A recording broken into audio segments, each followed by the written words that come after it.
News, लोकशाहीतील लोकांच्या हितासाठी। परंडा विधानसभा मतदारसंघातील उमेदवार आमदार डॉक्टर तानाजी सावंत यांनी मंगळवारी परंडा तालुक्यातील भोंजा, कुंभेजा, खानापूर, रुई, दुधी, ढगपिंपरी या गावात सकाळ सत्रात प्रचार दौरा केला। यावेळी मतदारांकडून त्यांचे उत्स्फूर्त स्वागत करण्यात आले, तर ठिकठिकाणी त्यांचे औक्षणही करण्यात आले। परंडा विधानसभा निवडणुकीतील शिवसेना, शिंदे गट आणि महायुतीचे उमेदवार आमदार डॉक्टर तानाजी सावंत यांनी मंगळवारी परंडा तालुक्यातील भारतीय जनता पक्ष, शिवसेना, राष्ट्रवादी काँग्रेस, RPI आदी मित्रपक्षांच्या पदाधिकारी यांच्यासह परंडा तालुक्यातील भोंजा, कुंभेजा, खानापूर, रुई, दुधी, ढगपिंपरी या गावात प्रचार दौरा केला आहे। यावेळी मतदारांची प्रत्यक्ष भेट देऊन मतदारांशी संवाद साधण्यात आला। राज्यात महायुतीचे सरकार आणण्यासाठी जास्तीत जास्त संख्येने धनुष्यबाणाला मतदान करण्याचे आवाहन डॉक्टर तानाजी सावंत यांनी केले आहे। मौजे ढगपिंपरी गावात डॉक्टर तानाजी सावंत यांच्या निधीतून गावातील जलजीवन मिशन अंतर्गत 60 लाख रुपये, पुलावरील रोलिंग 14 लाख रुपये, तांडावस्ती 19 लाख रुपये, 25.15 अंतर्गत 10 लाख रुपये, रस्ता दुरुस्ती 3 लाख रुपये, व्यायामशाळा 10 लाख रुपये, गायगोठा योजना, घरकुल विहीर यांसह निराधार योजनेअंतर्गत 120 लाभार्थ्यांना पगार मंजूर केले असल्याचे सांगितले।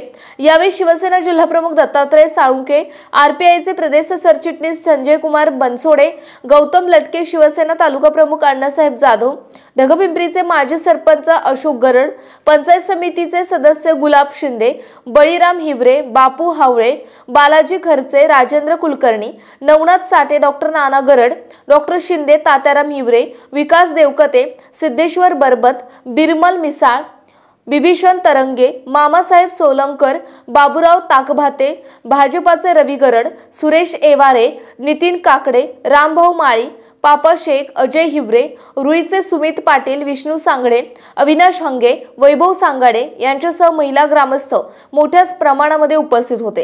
जलजीवन मिशन 60 लाख रुपये, पुलावरील रोलिंग 14 लाख रुपये, तांडावस्ती 19 लाख रुपये, 25-15 10 लाख रुपये, शाळा दुरुस्ती 6 लाख रुपये, व्यायामशाळा 10 लाख रुपये। साहेब आमचं एवढंच राहिलंय, फक्त आपण बांधारा 1-2 दिलेलं होतं।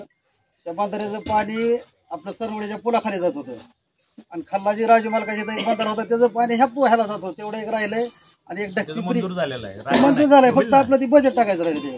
कितीच आहे वाचून दाखव की लोकांना 2,88,00,000 आहे आणि एक 78 आहे आणि ढगपिंपरी ते आपलं 99 लाखाचा रस्ता आहे, त्यावर फक्त बजेट टाकायचं राहिलंय। साहेब तुमच्या माध्यमातून या गावात मी 56 विहिरी मंजूर करून दिल्यात।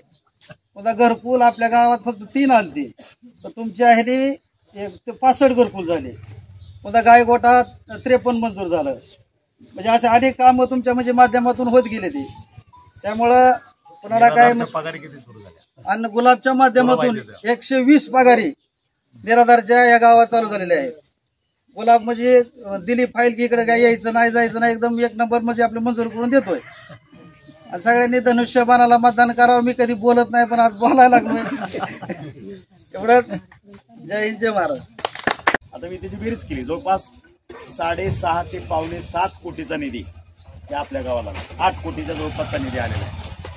8 कोटीचा निधी आला म्हणजे सगळंच काम झालं आपलं। आता मी बघितलं, आता चालत जाता नाही रस्त्याचं काम 25-15चं काम आहे, तेच काम मागं रुईमध्ये बघितलं।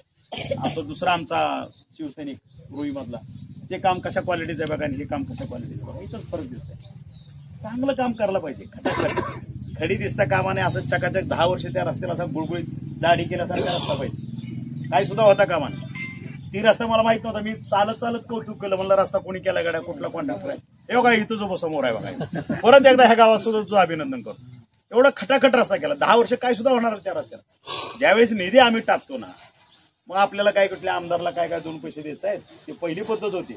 या ठिकाणी आम्ही चहा पाजून सगळं करून देतो, हे कर, चांगलं काम कर, गावाच्या लोकांना त्या ठिकाणी सुख शांती मिळाली पाहिजे, चांगली कामं करा, विकास निधी खिचून आणा, माझ्याकडे खिचून आणा। मी महाराष्ट्र शासनाच्या तिजोरीत आणतोय। मी 1960ला महाराष्ट्राची निर्मिती झाली, त्याच्यापासून आजपर्यंत कुणी निधी आणला नाही। इतका प्रचंड निधी माननीय मुख्यमंत्र्यांनी आपल्याला दिला आहे। 2,000 कोटीचा निधी, आकडा ऐकला ना कधी? एवढा निधी ह्या मतदारसंघात कधी आला? मतदारसंघाचं बोलतोय मला, फक्त जिल्ह्याचं नाही बोलत। जिल्ह्याला 40,000 कोटीच्या वरती निधी गेलेला आहे। किती? धाराशिव जिल्ह्याला न भूतो न भविष्यती 40,000 कोटीच्या वरती निधी गेलाय. पाण्याचे नुसते फ्लेक्स लागायचे, फ्लेक्सच लागत होते ना, आपण नुसते फ्लेक्सवरच पाणी आणायचो, नारळ फोडायचं झालं. आज पाण्याचं आपण मिरगावांना गेलो, पाण्याचं काम कुठपर्यंत आलं हे बघितलेलं आहे. 99% काम पूर्ण झालेलं आहे. गुढीपाडव्यापर्यंत आपलं पाणी आपल्या कोळगावमध्ये ती माझ्या खात्यातली तर होतच राहतील, ती काय अडचण नाही. दिलंय का आरोग्य केंद्र? त्याचं नाही लिहिलं, ठीक आहे. तर हे इतकी प्रचंड कामं चालू आहेत. गुढीपाडव्यापर्यंत आपल्या हक्काचं पाणी 7 TMC उजनीत नाही येणार ते येतंय. पुढच्या कॅनॉलची कामं चालू झाली आहेत. पुढचं पाईपलाईननं वरती भूमला पाणी न्यायचं, पुन्हा वाशीला पाणी न्यायचं, तिथनं वितरित व्यवस्था करायची, ते कामं सुरू झाले आहेत. MIDC 3 आपण मंजूर करून घेतल्या. आज क्रांती उद्योग समूहाच्या माध्यमातून माझ्या ताईंना रोजगार उपलब्ध होतोय. आज बचत गटाला आपण एवढी मदत केलेली आहे. त्याच्या पुढचं लाडकी बहीण आमची, मुख्यमंत्र्याची लाडकी बहीण. आता ही आमच्यासारख्याच्या लाडकी बहिणी तर आणखी, पण आता मुख्यमंत्र्याच्याच लाडक्या बहीण आहेत, त्याच्यामुळे काही विषयच नाही. सगळ्यांच्या खात्यावरती आज पैसे यायला लागले. त्याच्या पुढची योजना जे आमच्या बचत गटाच्या योजना चालल्या आहेत, MIDC 3 मंजूर झालेल्या आहेत. दूध संघ मातीत घातलेला आहे, सगळे साक्षीदार आहेत, सांगायची गरज नाही. आता पुन्हा आपल्याला नव्यानं दूध संघ उभा करायचा आहे.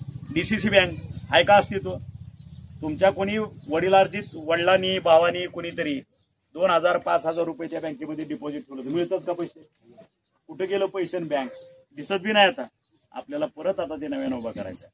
आपणही परत एक श्रीराम सहकारी बँक, माझे शेतकरी आज MGM बँक आहे, कुठे बँक ऑफ इंडिया आहे, SBI, कोऑपरेटिव्ह कुठल्या बँक आहे, महिना 2-2 महिने खेळत टाकतात. पीक कर्ज होत नाही, ती इथं काय अनुदान आलं की त्याच्या ह्याच्यात जमा होऊन टाकतात, 10 वेळा चक्रा मारावं लागतात. ते आता बंद होत आहे. आपण नवीन बँक ह्या ठिकाणी आणतोय, श्रीराम सहकारी बँक. या वर्षभरात आपल्या पूर्ण जिल्ह्यामध्ये त्याच्या शाखा होतील. म्हणजे बँक बी आकली, पैसे बी आपले, शेतकरी बी आपला. चिंता करायचं काय कारण?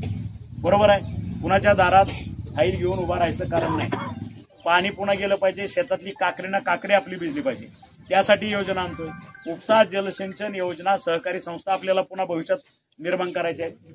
फळबागा, शेती उद्योग, अन्न प्रक्रिया करणारे ह्या ठिकाणी आपण मुंबई, पुणे, ठाण्यातले उद्योग ह्या ठिकाणी आणतोय. आणि मला वाटतं हे सगळं करत असताना 5 वर्षानंतर आपला सेवक एकदा मागायला येतो आणि 5 वर्ष कंटिन्युअस तुम्हाला आमच्या कॉलरला हात लावायचा अधिकार आहे. कारण आम्ही आमदार म्हणून तुमच्याकडे येत नाही, सेवक म्हणून मी तुमच्याकडे येतो, हे लक्षात घ्या. आणि ती भूमिका प्रत्येक लोकप्रतिनिधी याच्यावरती आपण फक्त भावनेवरती मतदान करतो. कुणीतरी इथं फ्लेक्स लावायचा, कॅनॉल दाखवायचा, सगळ्यांनी आपण जायचं, नारळ फोडायचा, आलं पाणी. ती फ्लेक्सवरच पाणी आणि ती कॅनॉल तिथंच राहिला.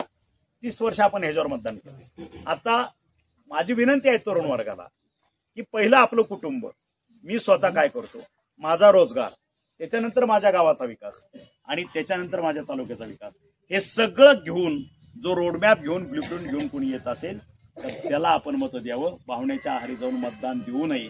या मताचा मी आहे. मला वाटतं तुम्ही सुद्धा या मताशी सहमत असाल.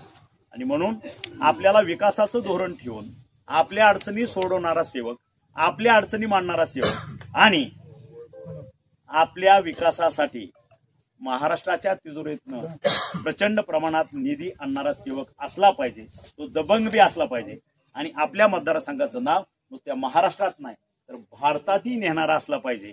एवढाच ह्या पद्धतीचा नेता निवडावा हे आवाहन करतो. आणि म्हणून आपलं जे ढगपिंपरी आहे, पारंपरिक आपला मतदार, धनुष्यबाण हे कायमचं चिन्ह आपलं, ह्याच्यावरती आपण ऍडिक्ट आहोत आणि तेच चिन्ह घेऊन आज आपण ह्या ठिकाणी आलोय. मला वाटतं 20 तारखेला जे आपलं मतदान आहे त्या दिवशी प्रत्येकानं सजग राहून आपल्या धनुष्यबाणापुढचं चिन्ह बटन दाबून प्रचंड मतानं धनुष्यबाणाला विजय करा. 20 तारखेला आपल्याला बटणं दाबायचे आहेत, 23 तारखेला गुलाल उधळायचा आहे आणि 26 तारखेला आपल्याला शपथ घ्यायला मुंबईला जायचं आहे. आणि त्याच्यानंतर विकासाची गंगा जी वाहते ह्याच्यामध्ये खंड पडू द्यायचा नाही. जी काय राहिलेली काम आहेत, मला वाटतं गावात आपण आता आपले उद्योगधंदे बाकीचं 20 तारखेपर्यंत सगळं बाजूला करा. आपलं हे जे पवित्र मतदान आहे, जे मत आहे, दान आहे, ते करायचं. ह्याच्यावरती फिक्स राहा. गावागावात फिरा, आपल्या गल्ली बोळांनी फिरा, विकासाची कामं जनतेपर्यंत पोहोचवा. आणि हे करत असताना 5 वर्षात झालंय काय आणि आपल्याला पुढच्या 5 वर्षामध्ये आपल्या लेकरा बाळासाठी, आपल्या शिवारासाठी, आपल्या गावासाठी करायचंय काय याचंही बसून कुठेतरी टिप्पणी तयार करा. साहेब आम्हाला हे काम पाहिजे, आमचं ही विकास पाहिजे, या ठिकाणी एक पाझर तलाव असेल, या ठिकाणी पाणी सोडायचं असेल, या ठिकाणी कॅनॉल जाणं गरजेचं आहे, या ठिकाणी लाईट होणं गरजेचं आहे, या ठिकाणी सबस्टेशन बसणं गरजेचं आहे, दवाखाना झाला, या ठिकाणी डॉक्टर नेमणं गरजेचं आहे. आणखी काही मागण्या तुमच्या लेवलला गावकरी एकत्र बसून ठरवा, याची एक कॉपी मला द्या आणि पुढच्या 5 वर्षात, 5 वर्ष लागतच नाहीत हे कामं करायला, पुढची 2-2.5 वर्षात ही कामं कशी होतील, कशी मार्गी लागतील याच्यासाठी आपण सर्वजण प्रयत्न करू. आपण ह्या ठिकाणी सर्वजण आलात, 2 शब्द ऐकून घेतले आणि मला वाटतं 20 तारखेला प्रत्येकाचं मानसिकता अशी आहे की आपल्याला धनुष्यबाणाचंच बटन दाबायचं आहे आणि केंद्राच्या विचाराचं शासन महाराष्ट्रात असेल तर ह्या विकास योजना पुढे चालू राहणार आहेत, मार्गी लागणार आहेत.